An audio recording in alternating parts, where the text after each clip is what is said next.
আজকে দশম শ্রেণীর অর্থাৎ মাধ্যমিকের কষে দেখি দুইয়ের সরল সুদ কষার পার্ট 2 এর পরে পার্ট 3 তে আমরা চলে এসেছি। পার্ট 2 তে 12 নম্বর অঙ্ক পর্যন্ত করা ছিল, এবার 13 নম্বর অঙ্ক থেকে আমরা করব। তো এই অঙ্কগুলো দেখার জন্য আগের দুটি পার্টও দেখতে হবে, বেসিক জিনিসগুলো সেখানে বলা ছিল। তো আমরা সরাসরি অঙ্কে চলে যাই। দেখো 13 নম্বর অঙ্কে কি বলছে। 13 নম্বর অঙ্কে বলছে কোনো মূলধন একই বার্ষিক শতকরা সরল সুদের হারে 7 বছরের সুদ আসলে 7,100 টাকা এবং 4 বছরের সুদ আসলে 6,200 টাকা হলে মূলধন ও বার্ষিক শতকরা সরল সুদের হার নির্ণয় করি। এখানে দুটো সময়ের জন্য দুই জায়গায় টাকা রেখেছিল, একটি 7 বছরের জন্য আর এটা হচ্ছে 4 বছরের জন্য, এবং 7 বছর এবং 4 বছরের জন্য একই মূলধন ছিল এবং বার্ষিক শতকরা সরল সুদের হারটাও একই রকম ছিল।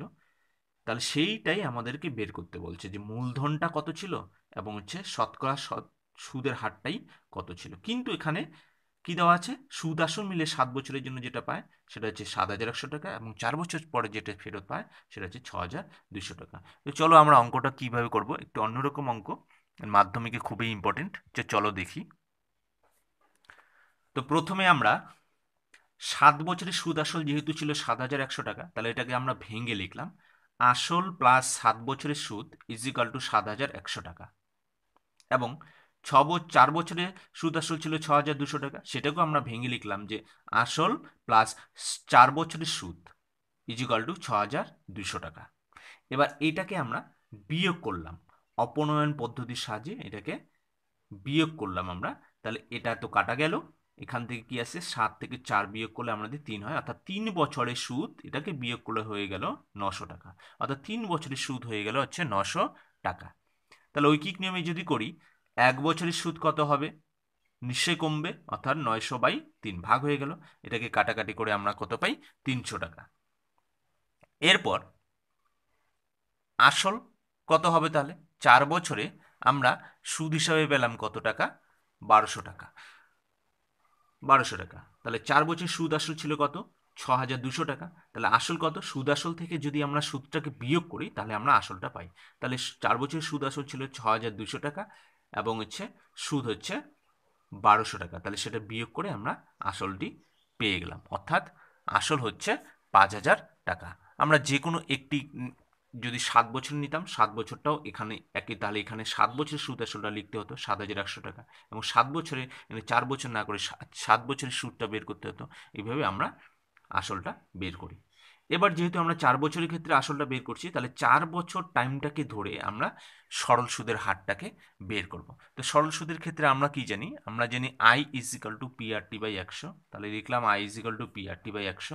এখানে তাহলে আসলটা হলো 5,000 টাকা, সুদটা আমরা ধরে নিলাম, সুদটা বের করে নিয়েছি 1200 টাকা, এবং সুদের হারটাকে আমরা ধরে নিলাম X%, এবং সময়টা এখানে 4 বছর, আমরা 4 বছরের জন্য নিলাম, যেহেতু 4 বছরের জন্য আমরা হচ্ছে সুদটা বের করে রেখেছিলাম। তাহলে এই সমীকরণটির মধ্যে এবার আমরা প্রত্যেকটির মান বসিয়ে দিলাম। আই এর জন্য 1200 টাকা, পি অর্থাৎ আসল 5,000 টাকা, আর আমরা ধরে নিয়েছিলাম এক্স বসিয়ে দিলাম, টিটা 4 বছর 4 বছর এবং নিচে 100। তাহলে এখান থেকে আমরা নিচের দুটো জিরো এবং উপরের দুটো জিরো কেটে দিলাম, কেটে দেওয়ার পর এখান থেকে 1200 থাকলো, এখান থেকে চলে আসলো 50 × 4 × এক্স বাকি থাকলো। এবার এক্সকে আমরা আলাদা করলাম, তাহলে এক্সকে যদি আমরা আলাদা করি তাহলে এক্সের সঙ্গে যেটা গুণ অবস্থা থাকে সেটা সবসময় তার সমান সমান উল্টো দিকে গেলে সেটা ভাগ হয়ে তার নিচে চলে যায়। তাহলে এখানে 50 × x 4 ছিল, তাহলে সেটা 1200 নিচে চলে আসলো, 50 × 4 অর্থাৎ হয়ে গেল 1200 × 50, 1200/50 × 4, অর্থাৎ এটাকে আমরা কাটাকাটি করলাম, 0 0 কেটে দিলাম, 4 দিয়ে 120কে কাটলাম 30 হলো, এবং 5 দিয়ে আবার 30কে কাটলাম 6 হলো। তাহলে এটার জন্য আমরা কত পেলাম, 6, অর্থাৎ এক্স ইজিক্যালটা আমাদের কত বের হয়ে গেল, 6। এবার এক্সটা আমরা কি ধরেছিলাম, এক্সটা ধরেছিলাম সুদের হার, অর্থাৎ আমাদের বের হয়ে গেল যে আমরা মূলধন পেয়ে গেছিলাম কত, 5,000 টাকা এবং সুদের হার 6%। তো এবার দেখি পরের অঙ্কটি 14 নম্বর অঙ্ক। 14 নম্বর অঙ্কটিতে কি আছে, একই সময়ে অমল রায় ব্যাংকে এবং পশুপতি ঘোষ পোস্ট অফিসে 2000 টাকা জমা রাখেন। অর্থাৎ দুজন ব্যক্তি অমল রায় এবং পশুপতি ঘোষ দুজনে পোস্ট অফিসে 2000 টাকা করে জমা রাখেন। 3 বছর পর সুদসহ যথাক্রমে 2360 টাকা এবং 2480 টাকা ফেরত পান। অর্থাৎ অমল রায় সুদসহ ফেরত পায় 2360 টাকা এবং পশুপতি ঘোষ সুদসহ ফেরত পায় 2480 টাকা ফেরত পান। তাহলে ব্যাংক ও পোস্ট অফিসের বার্ষিক শতকরা সরল সুদের হারের অনুপাত কত হবে সেটা লিখতে বলছে। অর্থাৎ এখানে আর এর মানটাকে আমাদের বের করতে হবে দুটোর ক্ষেত্রে, তাহলে তারপরে তাদের সুদের হার এর যে অনুপাত সেটা করতে হবে। তো দুটো ক্ষেত্রের মধ্যেই সুদ আসল দেওয়া আছে। দেখো, অমল রায়ের জন্য সুদ আসল দেওয়া আছে 2360 টাকা, যেটা ব্যাংকে রেখেছিল, এবং পশুপতি ঘোষ পোস্ট অফিসে টাকা রেখেছিল 2480 টাকা, সুদ আসল দেওয়া আছে, এবং দুজনে আসল ছিল 2000 টাকা। তাহলে এখান থেকে আমরা মোট সুদটা বের করে নিতে পারি। তো চলো দেখি অঙ্কটা কি করে করব। তো প্রথমে আমরা জানি ব্যাংকের ক্ষেত্রে আমরা নিব, অর্থাৎ অমল রায় যেহেতু ব্যাংকে রেখেছিল, ব্যাংকের ক্ষেত্রে আমরা নিব, আমরা জানি I is equal to PRT by 100। তাহলে এখানে আমরা অমল রায়ের ক্ষেত্রে আসল কত 2000 টাকা, তো দুজনের ক্ষেত্রে আসল 2000 টাকা, তাহলে এখানেও পি ইজিক্যাল টু 2000 টাকা। এবং সুদের হারটা আমরা জানি না, সেটাকে বের করতে হবে। সুদের হারটা ধরে নিলাম যে X%, এবং সময়টা অমল রায় রেখেছিল 3 বছরের জন্য। উভয়ের সময়টা 3 বছর, একই রকম। 3 বছরের জন্য দুজনেই রাখে, তাহলে সময়টা 3 বছর। সুদ আসল অমল রায়ের ক্ষেত্রে তিনি ফেরত পান 2360 টাকা, তাহলে সুদ কত হবে? সুদ আসল থেকে যদি আমরা আসলটা বিয়োগ করি, তাহলে 2360 টাকা থেকে 2000 বিয়োগ করলাম, তাহলে আমরা সুদ হিসাবে আমরা পাচ্ছি কত? 360 টাকা। এবার আমরা এখানে বসিয়ে দিই মানগুলোর মধ্যে প্রত্যেকটা। তাহলে আই এর জন্য আমরা বসিয়ে দিলাম 360, পি এর জন্য 2000, আর এর জন্য যেটাকে আমরা ধরলাম এক্স, টি এর জন্য 3, নিচে 100। তাহলে এটাকে 0 0 আমরা কেটে দিলাম। কাটার পরে এখান থেকে থাকলো 360, এখান থেকে বাকি থাকলো 20 ইন্টু এক্স ইন্টু 3, নিচে কিছু নয় 1। তাহলে আবার একই রকম এক্সকে যদি আমরা আলাদা করি, এক্সের সঙ্গে যা গুণ অবস্থা ছিল সেটা সমান সমান একদিক থেকে অন্য দিকে গেলে সেটা ওদিকে গিয়ে ভাগ হয়ে নিচে চলে যায়। তাহলে এখানেও 20 ইন্টু 3টা 360-এর নিচে আমরা লিখলাম 360 বাই 20 ইন্টু 3। এবার এটাকে আমরা কাটাকাটি করলাম। দেখো কাটাকাটিটা 0 0 কেটে দিলাম। তোমরা যে কোনোভাবেই কাটাকাটিটা করতে পারো। 0 0 কেটে দিলাম, আমি যেভাবে কেটেছি এখানে 0 0 কেটে দিলাম। 2 দিয়ে 3 দিয়ে 36কে কাটলাম, 3 12 36, আবার 2 দিয়ে 12কে কাটলাম 6। তাহলে এখানেও বের হয়ে গেল 6। অর্থাৎ অমল রায় ব্যাংকে যে টাকা রাখে তার সুদের হারটা কত? 6%। এটা পেয়ে গেলাম। এবার ঠিক একই রকম পোস্ট অফিসের ক্ষেত্রে, অর্থাৎ পশুপতি ঘোষ, তার ক্ষেত্রে আমরা একই রকম করে করব। তার ক্ষেত্রে আমরা সুদের হারটা বের করে নেব। তার ক্ষেত্রে আমরা সুদের হারটাকে দেখো Y% ধরেছি। কত? Y%। আসল দুজনের ক্ষেত্রে 2000, টাইম দুজনের ক্ষেত্রে 3 বছর। সেখানে পশুপতি ঘোষ সুদ আসলে পায় 2480 টাকা এবং আসল ছিল 2000 টাকা। তাহলে পশুপতি ঘোষ যে মোট সুদ হিসেবে পায় সেটা আমরা সুদ আসল থেকে আসলটা বিয়োগ করে দিলাম, সেটা কত? 480 টাকা। ঠিক একই রকম করে আমরা সূত্রটির মধ্যে মানগুলো বসিয়ে দিলাম। যে কত?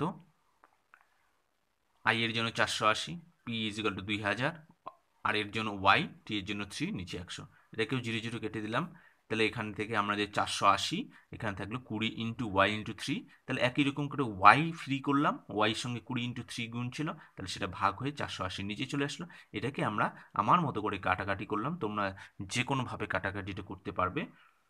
তাহলে দেখাও এখান থেকে আমার কাটাকাটি করে চলে আসলো কত? 8, অর্থাৎ y ইজিক্যাল টু 8। অর্থাৎ পোস্ট অফিসের সুদের হার যে দিয়েছিল সেটা হচ্ছে y ইজিক্যাল টু 8%।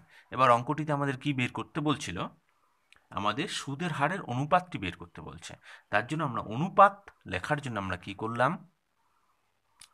সুদের হারের অনুপাত bank is to post office. তাহলে ব্যাংকের ক্ষেত্রে সুদের হারটা কত? 6 এবং পোস্ট অফিসের ক্ষেত্রে সুদের হারটা আমরা কত বের করলাম 8। এটাকে আমরা অনুপাত চেয়ে কাটাকাটি করলাম 2 দিয়ে, 3 দুগুণে 6, 4 দুগুণে 8, অর্থাৎ সুদের হারের অনুপাত ব্যাংক এবং পোস্ট অফিসের কত 3:4 আমাদের বেড়ে গেল। এরপরে আমরা নেক্সট 15 নম্বর অঙ্ক দেখি। 15 নম্বর অঙ্কটি দেওয়া আছে, একটি তাঁত সমবায় সমিতি যন্ত্রচালিত তাঁত ক্রয় করার সময় 15,000 টাকা ধার করেন। 5 বছর পর সেই ধার শোধ করতে সমিতিকে 22,125 টাকা দিতে হলো। ব্যাংকের বার্ষিক শতকরা সরল সুদের হার নির্ণয় করি। অর্থাৎ এখানে কি, তিনি তাঁতটি ক্রয় করেছিলেন কত 15,000 টাকা, অর্থাৎ এটাকে আমরা আসল হিসাবে ধরবো। 5 বছর পরে সেই ধারটি শোধ করেন, অর্থাৎ টাইমটাকে আমরা ধরবো 5 বছর। শোধ করতে সমিতিকে কত টাকা 22,125 টাকা দিতে হলো, অর্থাৎ সুদ আসল মিলে তাকে দিতে হলো 22,125 টাকা। তাহলে ব্যাংকের বার্ষিক শতকরা সরল সুদের হার নির্ণয় করি, অর্থাৎ আমাদের সরল সুদের হার অর্থাৎ আর এর মান বের করতে হবে। এখান থেকে তাহলে কি দেওয়া আছে, আসল পি দেওয়া আছে, টাইম দেওয়া আছে টি, এবং সুদ আসল যেহেতু 22,125 টাকা আছে, তাহলে এখান থেকে আমরা আই এর মানটা পেয়ে যাব, অর্থাৎ সুদটি পেয়ে যাব। যে এখান থেকে 22,125 থেকে আমাদের আসল 15,000 বাদ দিলে আমরা মোট সুদ পেয়ে যাব। তো চলো আমরা অঙ্কটা করি। তো সরল সুদের ক্ষেত্রে আমরা কি জানি, I is equal to P R T by 100 আমরা লিখে নিলাম। তাহলে এখানে পি অর্থাৎ আসল কত 15,000 টাকা, এবং সুদের হারটাকে অর্থাৎ আরটাকে আমরা ধরে নিলাম কত X%, টাইমটা কত 5 বছর, টি ইজিক্যাল টু 5, এবং সুদ আসল যেটি দেওয়া ছিল কত 22,125 টাকা। তাহলে সুদ আমরা কি জানি, সুদটা বের করবো, যেহেতু আসল দেওয়া ছিল, তাহলে সুদ ইজিক্যাল টু কত হবে, সুদ আসল থেকে আসলটা মাইনাস করলে পেয়ে যাব, অর্থাৎ 22,125 থেকে 15,000 যদি আমরা বিয়োগ করি, তাহলে আমরা সুদ হিসেবে পেয়ে যাব কত 7,125 টাকা। এবার আমরা সমীকরণটির মধ্যে মানটি বসিয়ে দিব। তাহলে আই অর্থাৎ সুদ 7,125, পি এর জন্য 15,000, আর এর জন্য এক্স, টি এর জন্য 5/100। তাহলে এখান থেকে আমরা কাটাকাটি করি, উপরে দুটো জিরো নিচে দুটো জিরো কেটে দিলাম। তাহলে এখান থেকে 7,125 থাকলো, এখানে 150 ইন্টু এক্স ইন্টু 5 থাকলো। আবার এটাকে আমরা এটা ইজিক্যাল টু বাম পক্ষ ইজিক্যাল টু যেহেতু ডান পক্ষ, তাহলে আমরা ডান পক্ষ ইজিক্যাল টু বাম পক্ষ লিখতে পারি। তো লিখে দিলাম। এরপরে আমরা এক্স কে আলাদা করলাম, যেহেতু আমাদের এক্স এর মান বের করতে হবে, এক্স কে আলাদা করলাম। তাহলে এদিকে 7,125 ছিল, তাহলে এক্স এর সঙ্গে যে গুণ ছিল সেটা ভাগ হয়ে 7,125 এর নিচে চলে আসবে, অর্থাৎ নিচে চলে আসলো 7,125 এর নিচে 150 ইন্টু 5 এখান থেকে। তাহলে এটাকে আমরা এবার কাটাকাটি করলাম, কাটাকাটি করার পরে আমাদের বের হয়ে আসলো কত 19/2। এই কাটাকাটিটাকে তোমরা যে কোনোভাবে করতে পারো, আমি আমার মতো করে করেছি। যে কোনোভাবে প্রথমে 5 দিয়ে এইভাবে কাটাকাটিটা করবে, তারপরে এক্স ইজিক্যাল টু 19/2, তাহলে এক্স ইজিক্যাল টু কত 2 দিয়ে 19কে ভাগ করলে হয় 9/1/2, অর্থাৎ এক্স আমাদের বের হলো 9/1/2। এক্সটা কি ছিল, সুদের হার আমরা ধরেছিলাম, কি ধরেছিলাম, সুদের হার ধরেছিলাম। এই দেখো, তাহলে আমাদের অঙ্কটির সুদের হার কত, সেটা হচ্ছে 9/1/2%, এটি ছিল সুদের হার। তো এবারে 16 নম্বর অঙ্ক। 16টিতে বলছে, আসলাম চাচা কর্মক্ষেত্র থেকে অবসর নেওয়ার সময় 1 লক্ষ টাকা পেলেন। ওই টাকার কিছুটা ব্যাংকে ও বাকিটা পোস্ট অফিসে জমা রাখেন। এই 1 লক্ষ টাকার মধ্যে কিছুটা তিনি ব্যাংকে এবং কিছুটা তিনি পোস্ট অফিসে জমা রাখেন। প্রতি বছর সুদ বাবদ মোট 5,400 টাকা পান, অর্থাৎ ব্যাংক এবং পোস্ট অফিস দুটো মিলেই তিনি যে মোট সুদ পান সেটা হচ্ছে 5,400 টাকা। কোথায় কোন ব্যাংকে কত টাকা সুদ পান সেটা বলা নেই, কিন্তু দুটোর ক্ষেত্রে মোট সুদ বাবদ তিনি পান 5,400 টাকা। এবার ব্যাংকের ও পোস্ট অফিসের বার্ষিক শতকরা সরল সুদের হারটা দেওয়া আছে, সেটা হচ্ছে ব্যাংকের ক্ষেত্রে 5% এবং পোস্ট অফিসের ক্ষেত্রে তিনি পায় 6%। তবে তিনি কোথায় কত টাকা রেখেছিলেন, অর্থাৎ এটাই আমাদের বের করতে বলছে যে তিনি ব্যাংকে কত টাকা রেখেছিলেন এবং পোস্ট অফিসে কত টাকা রেখেছিলেন। তো চলো আমরা অঙ্কটাকে দেখে নিব। আমরা যে কোনো একটা জায়গায় ধরে নিব যে তিনি কোনো একটি জায়গায় এক্স টাকা রেখেছিলেন। তাহলে অন্য জায়গায় তিনি রাখবেন কত? 1,00,000 টাকাতে এক্স টাকাটা চলে যাওয়ার পর যে টাকাটা থাকবে সেই টাকাটা রাখবেন। তাহলে তিনি সেখানে রাখবেন অন্য টাকাটি। তো চলো আমরা কিভাবে করছি। তো অবসরকালীন টাকা পেলেন কত? 1,00,000 টাকা। তাহলে আমরা ধরে নিলাম যে আসলাম চাচা ব্যাংকে এক্স টাকা রাখেন। তাহলে আসলাম চাচা ব্যাংকে যদি এক্স টাকা রাখেন, তাহলে পোস্ট অফিসে কত টাকা রাখবেন? ব্যাংকে টাকাটা রাখার পর যে টাকাটা বাকি থাকবে, অর্থাৎ 1,00,000 থেকে এক্স টাকা চলে যাওয়ার পরে, অর্থাৎ বিয়োগ করলাম, অর্থাৎ ব্যাংকে পোস্ট অফিসে তিনি রাখলেন 1,00,000 মাইনাস এক্স টাকা। এই টাকাটা তিনি পোস্ট অফিসে রাখেন। এবার দুটো ক্ষেত্রে আমরা আলাদা আলাদা করে অঙ্কটা করব। ব্যাংকের ক্ষেত্রে, প্রথমে ব্যাংকের ক্ষেত্রে আমরা সুদের হার, সুদটাকে, মোট সুদটাকে I1 ধরলাম। তাহলে I1 ইজ ইকুয়াল টু আমরা জানি PRT বাই 100। এবার ব্যাংকের ক্ষেত্রে আমরা কত টাকা রাখলেন আসলাম চাচা? এক্স টাকা আমরা ধরে নিয়েছিলাম। তাহলে ব্যাংকের ক্ষেত্রে আসল হচ্ছে এক্স টাকা, সুদের হার হচ্ছে ব্যাংকের ক্ষেত্রে 5%, অর্থাৎ আর ইজ ইকুয়াল টু 5%। I1টা, মোট সুদটা আমরা বের করে নিব, এবং টিটা শর্তানুসার এখানে দেওয়া আছে 1 বছর। তাহলে টাইমটা উভয় ক্ষেত্রে 1 বছরই হবে। তাহলে আমরা মানটা বসিয়ে দিলাম। I1টা I1-এ থাকবে, পি এর জন্য আমরা এক্স, আর এর জন্য 5, টি এর জন্য 1, নিচে 100। এবার এটাকে কাটাকাটি করলে 20 দিয়ে আমরা পাই যে I1 is equal to X by 20। অর্থাৎ ব্যাংকের ক্ষেত্রে যে মোট সুদ আমরা পাই সেটা হচ্ছে কত? X by 20। আসল যদি এক্স টাকা ধরে আমরা এক্স বাই 20 টাকা মোট সুদ পাই। এরপরে আমরা পোস্ট অফিসের ক্ষেত্রে বের করব। পোস্ট অফিসের ক্ষেত্রে আসল হচ্ছে আমাদের 1,00,000 মাইনাস এক্স টাকা। তো একই রকম করে আমরা পোস্ট অফিসের ক্ষেত্রে সুদটাকে, মোট সুদটাকে I2 ধরলাম, অর্থাৎ I2 ইজ ইকুয়াল টু কত হবে? PRT by 100। এখন এখানে পি কত? পি হচ্ছে 1,00,000 মাইনাস এক্স টাকা, আর হচ্ছে 6%, টি ইজ ইকুয়াল টু শর্ত অনুসারে 1 বছর, এবং I2টা আমরা বের করে নেব। তাহলে মানটা বসিয়ে দিলাম। পি এর জন্য কত? 1,00,000 মাইনাস এক্স, আর এর জন্য 6, টি এর জন্য 1, নিচে 100। এখান থেকে আমরা 6 দিয়ে 50কে কাটলাম, 6 এবং 100কে কাটলাম, 3 দুগুণে 6, 50 দুগুণে 100। তাহলে বাকিগুলো আমরা লিখে নিলাম 3 ইন্টু 3টা ইন্টু 1,00,000 মাইনাস এক্স বাই নিচে 50। অর্থাৎ পোস্ট অফিসের ক্ষেত্রে আমরা মোট সুদটা পেয়ে গেলাম কত? 3 ইন্টু 1,00,000 মাইনাস এক্স বাই 50। সেটাকে আমরা 2 নম্বর সমীকরণ দিয়ে রাখলাম, আগেরটাকে আমরা 1 নম্বর অঙ্ক রেখেছিলাম। এবার শর্তটা আমাদের কি? শর্তটা হলো যে তিনি মোট সুদ হিসাবে কত টাকা পায়? 5,400 টাকা পায়। তাহলে ব্যাংকের ক্ষেত্রে মোট সুদ I1 এবং পোস্ট অফিসের ক্ষেত্রে মোট সুদ I2। তাহলে এই I1 1 নম্বর এবং 2 নম্বর সমীকরণে যে যোগ করি আমরা, তাহলে I1 plus I2 is equal to 5,400 টাকা। অর্থাৎ I1 কত? এক্স বাই 20, এবং I2 কত? 3 into 1,00,000 minus X by 50 is equal to, এটা কত হবে? 5,400। তার জন্য এটা প্লাস এটা ইজ ইকুয়াল টু 5,400, কারণ এইটাও মোট সুদ, এটাও মোট সুদ। তাহলে এটাকে আমরা সমাধান করলাম। সমাধান 20 আর 50-এর লসাগু করলাম 100। লসাগুর নিয়ম অনুসারে যা হয়, 20 দিয়ে 100কে কাটলে 5x, এটা হয়ে গেল 5x।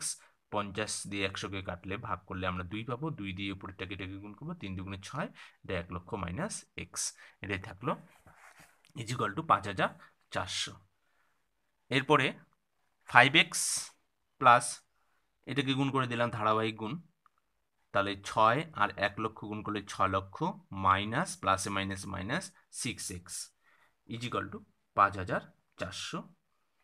এবার এটাকে বিয়োগ করলাম আমরা, 6,00,000, 5x minus 6x is equal to minus 6x by 100 is equal to 5,400।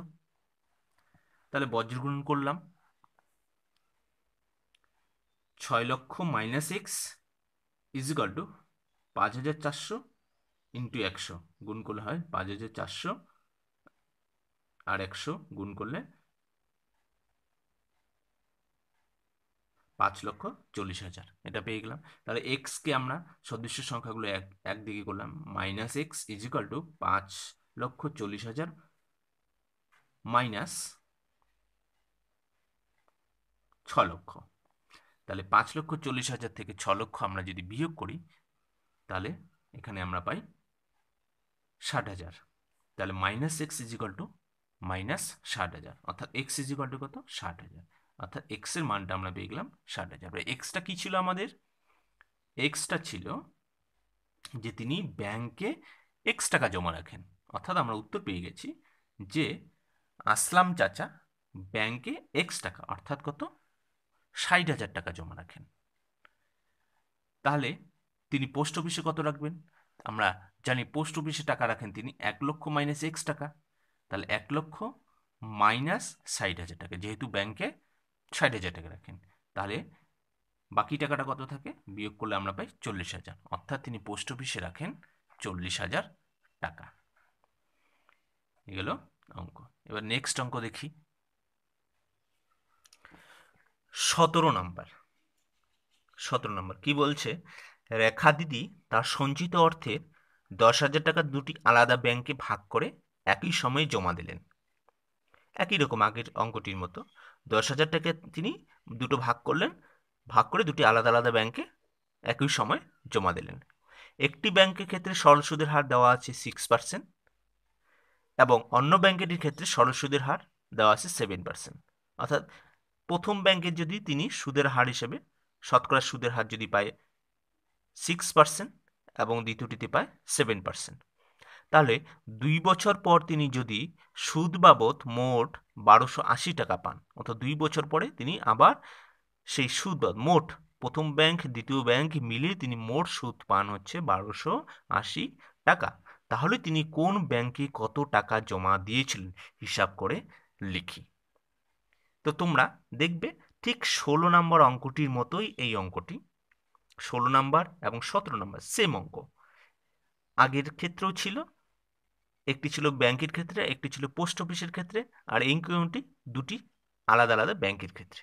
তোমরা একই রকম করে এই অঙ্কটি হোম টাস্ক করবে। তো আমরা 18 নম্বর অঙ্কটি দেখি। 18 নম্বর অঙ্কটিতে বলা আছে কোনো ব্যাংকে বার্ষিক 5% সরল সুদ দেয়। ওই ব্যাংকে দীপু বাবু বছরের প্রথমে 15,000 টাকা জমা দেওয়ার 3 মাস পরে 3,000 টাকা তুলে নিলেন এবং টাকা তুলে নেওয়ার 3 মাস পরে আবার তিনি 8,000 টাকা জমা দিলেন। ওই বছরের শেষে দীপুবাবু সুদে আসলে কত টাকা পাবেন নির্ণয় করি। দেখো এই অঙ্কটি একটু আলাদা রকম, টাইমটাকে লক্ষ্য করতে হবে, বিশেষত সময়টাকে এখানে খুব ইম্পর্টেন্ট কাজ করছে, কারণ বছর হিসাবে প্রত্যেকটাতে দেওয়া নেই, আমরা এখানে মাস হিসাবে দেখতে পাচ্ছি এবং টাকাটা তুলে নেওয়া হয়েছে কিছু কিছু সময় অন্তর। তো কিন্তু সুদের হারটার কোনো পরিবর্তন হয়নি, সুদের হারটা সবসময় 5%। এবং আসলটি প্রথম যে 3 মাস, এই প্রথম 3 মাসে যে টাকাটা জমা দেয় সেখানে কত 15,000 টাকা জমা দেয় এবং সেই 15,000 টাকায় তিনি 3 মাস পরে আবার 3,000 টাকা তুলে নেন। তাহলে এই 15,000 টাকার জন্য 3 মাসে তিনি কত সুদ পায় সেই টাকাটা আমাদের বের করতে হবে। তারপরে আবার তারপরে 3 মাস পরে তিনি 3,000 টাকা তুলে নেন, তাহলে সেই 3,000 টাকা তুলে অর্থাৎ 15,000 থেকে 3,000 টাকা তুলে নেওয়ার পর বাকি যে টাকাটা থাকবে 12,000, সেই 12,000 টাকাটার পরে আবার সুদ বের করবো আমরা। তারপরে টাকা তুলে নেওয়ার 3 মাস পরে আবার তিনি 8,000 টাকা জমা দিলেন, অর্থাৎ 6 মাস যাওয়ার পরে তিনি আবার 8,000 টাকা জমা দিলেন, তাহলে তার আবার মূলধনটা পরিবর্তন হলো, সেখানেও তিনি টাকা তুলে নেন। এইভাবে তিনি শেষে যে সুদ আসলে কত টাকা পান সেই অঙ্কটি এখানে দেওয়া আছে। তো অঙ্কটি আমরা চলো কিভাবে করব অঙ্কের মাধ্যমে দেখিয়ে দিচ্ছি। তো আমরা প্রথম 3 মাসের ক্ষেত্রে ধরব। প্রথম 3 মাসে তিনি সবার ব্যাংক শুরুতেই তিনি 15,000 টাকা যেহেতু জমা দেয়, তাহলে প্রথম 3 মাসের ক্ষেত্রে আমরা মোট সুদটা যদি আমরা I1 ধরি, সেটাকে I1 is equal to PRT by 100 ধরলাম, সূত্রটা PRT বাই 100 লিখে দিলাম। তাহলে প্রথম 3 মাসের ক্ষেত্রে মোট সুদটা আমরা কত বের করব? প্রথম 3 মাসে শুরুতেই তিনি কত হাজার টাকা জমা দেন? 15,000 টাকা জমা দেন। সুদের হার কত, শতকরা সুদ কত পান তিনি? 5% পান। এবং টাইমটা কত? এখানে দেখো টাইমটা সবচেয়ে ভেরি করছে, খুব ইম্পর্টেন্ট মাধ্যমিকের জন্য অঙ্কটি, প্রত্যেক বছরই অন্তর অন্তর রিপিট করে।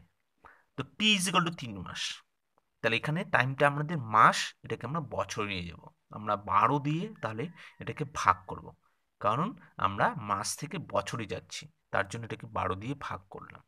তাহলে এটাকে ভাগ করার পরে আমাদের কাটাকাটি করে আসবে কত, 1/4 বছর, অর্থাৎ টিটা হয়ে গেল 1/4 বছর। 3 মাসটাকে আমরা 1/4 বছরে কনভার্ট করলাম। এবার আমরা এখানে মানটি বসিয়ে দিব, I1টি পাবো। তাহলে পি এর জন্য 15,000, আর এর জন্য 5, টি এর জন্য 1/4, এর সম্পূর্ণ নিচ্ছে 100, সেটা থেকে গেল।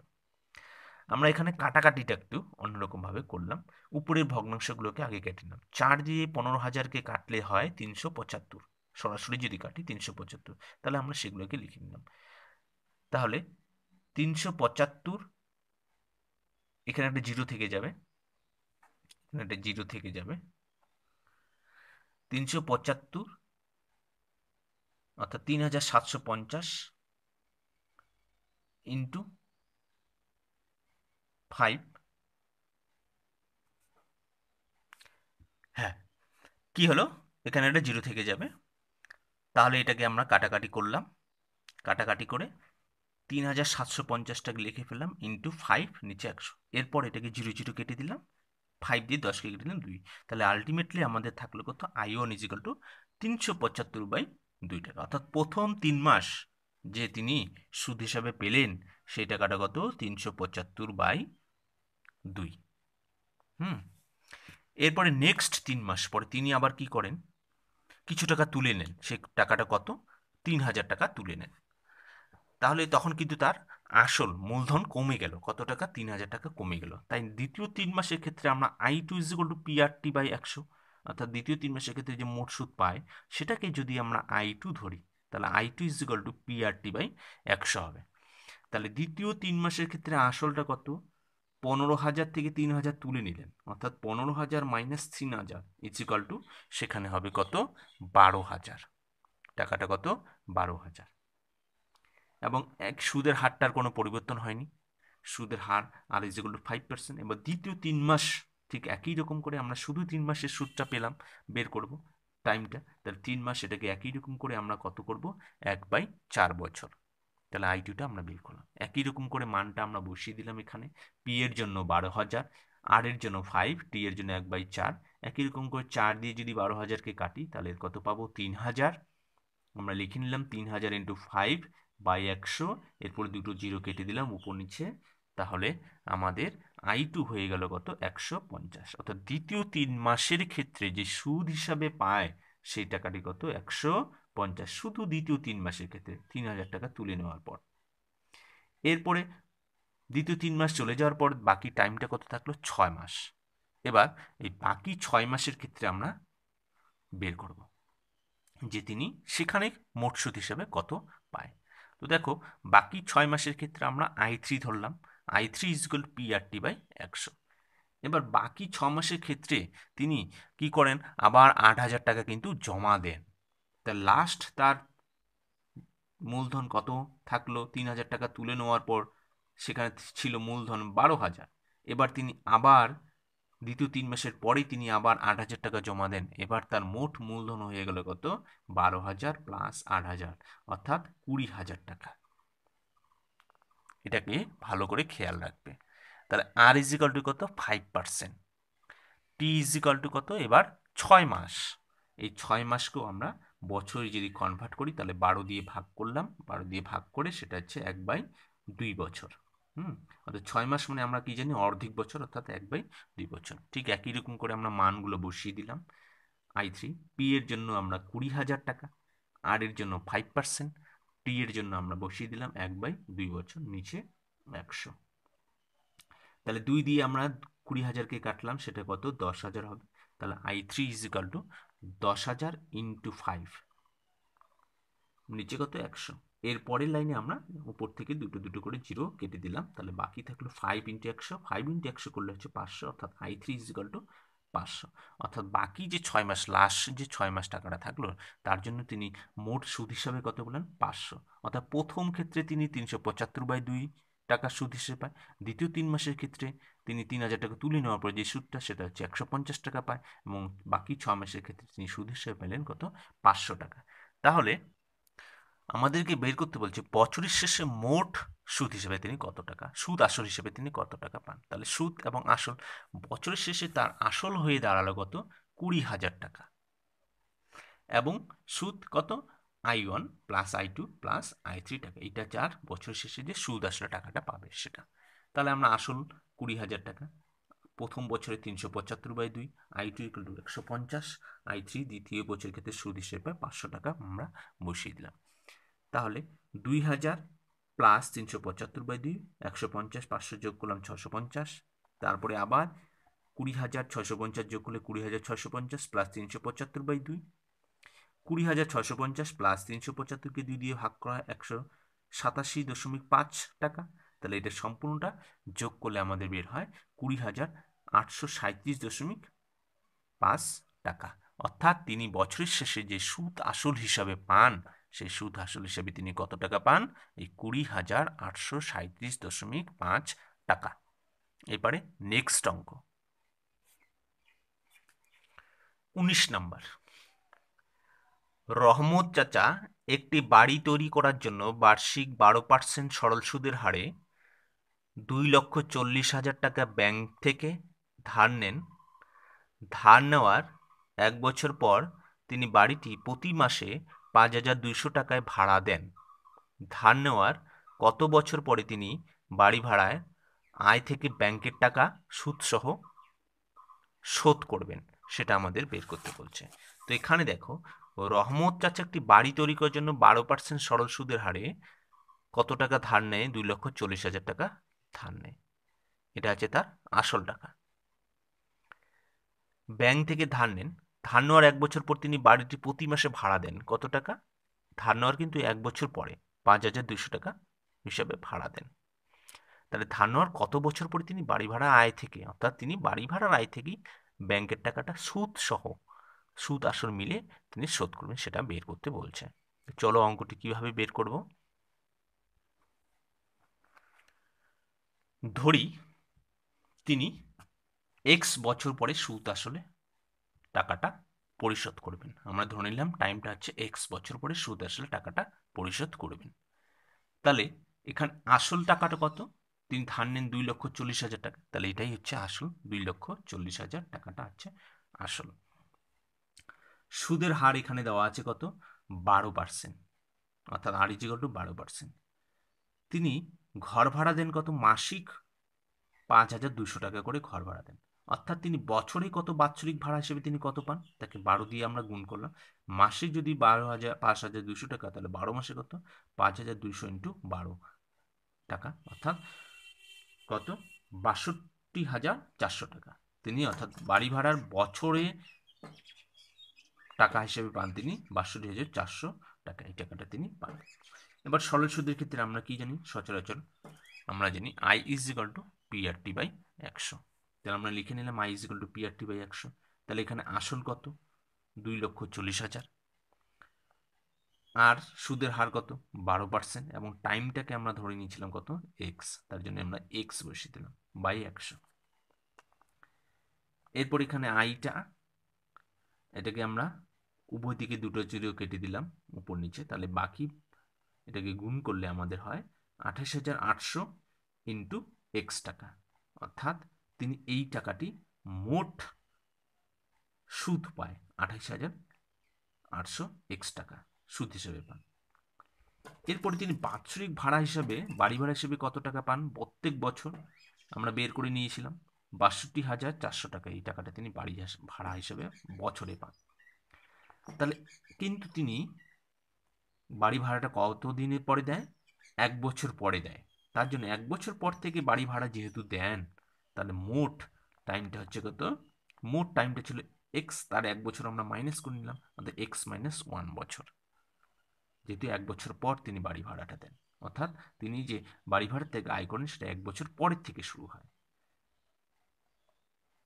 মোট টাকা তাহলে পরিশোধ করতে হবে 1 বছর পরে দেয় যেহেতু, তাহলে 1 বছরে পায় 62,400 টাকা, তার 1 বছর পর এক্স মাইনাস 1 বছর। তার জন্য বাড়ি ভাড়া বাবদ মোট যে টাকা তাকে পরিশোধ করতে হবে, টাকার সঙ্গে কত বছরের জন্য টাকাটা দেয় সেটা গুণ করলাম, 62,400 ইন্টু এক্স মাইনাস 1 টাকা। এই টাকাটাই তিনি পরিশোধ করেন। এই টাকাটা দিলেই তার সুদ আসল সহ পরিশোধ হয়ে যাবে। অর্থাৎ শর্ত অনুসারে সুদ প্লাস আসল is equal two ৬২,৪০০ into x minus 1 হবে। কেননা তিনি এই টাকাটাই সুদ আসল সহ ঋণটা পরিশোধ করেন, তার জন্য সুদ আর আসল মিলেই এখানে টাকাটা থাকে। তাহলে সুদ হচ্ছে এবার আমরা বের করে নিয়েছিলাম কত, ২৮,৮০০ টাকা, ৮০০ টাকা, এবং আসল তার ছিল ২,৪০,০০০ টাকা। এই টাকাটা আসল, অর্থাৎ বসিয়ে দিলাম সুদ প্লাস আসল বসিয়ে দিলাম, আর এটাকে আমরা ধারাবাহিক গুণ করলাম, কত হয় ৬২,৪০০ ইন্টু এক্স মাইনাস ৬২,৪০০। তাহলে এখান থেকে সদস্যের সংখ্যাগুলোকে একদিকে নিলাম, ২৮,৮০০ x minus ৬২,৪০০ x is equal two minus ৬২,৪০০, ২,৪০,০০০, এদিকে গেলে মাইনাস ২,৪০,০০০। এটাকে বিয়োগ করলে দাঁড়ায় ৩৩,০০০ মাইনাস ৩৩,৬০০ এক্স টাকা, যেহেতু বড় সংখ্যাটির সামনে মাইনাস আছে। এটাকে মাইনাসে মাইনাসে প্লাস হলে হয় মাইনাস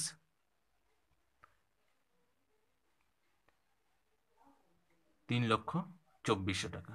তাহলে এক্স দুই দিক থেকে minus cancel, x is equal two কত, এটা ৩,২৪,০০০ বাই ৩৩,৬০০ টাকা। এটাকে ৯ দিয়ে কাটলে সরাসরি হয় ৯, অর্থাৎ তিনি ঋণ নেওয়ার ৯ বছর পরে পরিশোধ করেন টাকাটি। কত বছর? ৯ বছর পর।